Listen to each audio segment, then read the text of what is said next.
நண்பர்களே, உங்கள் கற்பனைக்கு வியாபார உலகத்தில் நடந்த ஒரு ரியல் ஸ்டோரியை சொல்ல போகிறேன். ஒரே ஒரு மனிதர் ஒரு பெரிய பிரிட்டிஷ் பேங்கை, அதாவது 200 வருட பழைய பேங்கை சுமார் $1.3 பில்லியன் லாஸ் பண்ண வச்சார் அப்படின்னு சொன்னால் நம்புவீங்களா? அவர் தான் நிக்கில் லீசன். ஒரு சாதாரண யூகே குடும்பத்தில் பிறந்தவர். ஆனால் டென்சிட்டி அவர் பெயரை உலக சந்தை வரலாற்றில் ரோக் ட்ரேடர் அப்படின்னு தான் எழுதுச்சு. 1989 பேரிங்ஸ் பேங்க்கில் வேலைக்கு செஞ்சார். அப்புறம் ஆரம்பத்தில் ஒரு ட்ரேடராக மாற ஆரம்பித்தார்.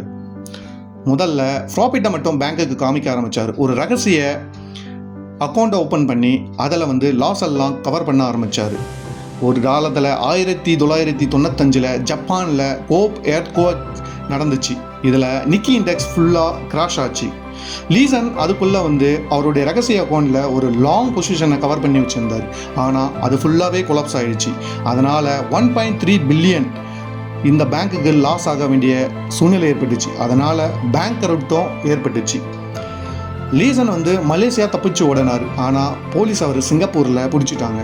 அதுக்கப்புறம் என்னாச்சுன்னா 6 வருஷம் அவரை ஜெயிலில் போட்டாங்க. ஜெயிலில் அவருக்கு கேன்சர் வந்துச்சு. கேன்சர்லேருந்து மீண்டு வந்தார். மறுபடியும் ஜெயிலேருந்து வந்த பிறகு அவர் ஆட்டோபயோகிராஃபி எழுதினார். அதாவது ரோக் ட்ரேடர் அப்படின்ற ஒரு புத்தகம் பிற்காலத்தில் ஹாலிவுட் மூவியாக உருவாச்சு. நண்பர்களே, இந்த ஸ்டோரியிலேருந்து நமக்கு கிடைக்கிற லெசன் என்ன அப்படின்னா, ரிஸ்க் மேனேஜ்மெண்ட் இல்லை அப்படின்னா எவ்வளோ பெரிய பேங்காக இருந்தாலும் எவ்வளோ பெரிய இன்ஸ்டிடியூஷனாக இருந்தாலும் பேங்க் கரப்ட் கிராஸ் ஆகிறதுக்கான சான்சஸ் அதிகமாகவே இருக்குது. நீங்கள் எப்போதும் ரிஸ்க் மேனேஜ்மெண்ட்டோட ட்ரேட் பண்ணுங்கள். பி சேஃப் நண்பர்களே. தேங்க்யூ.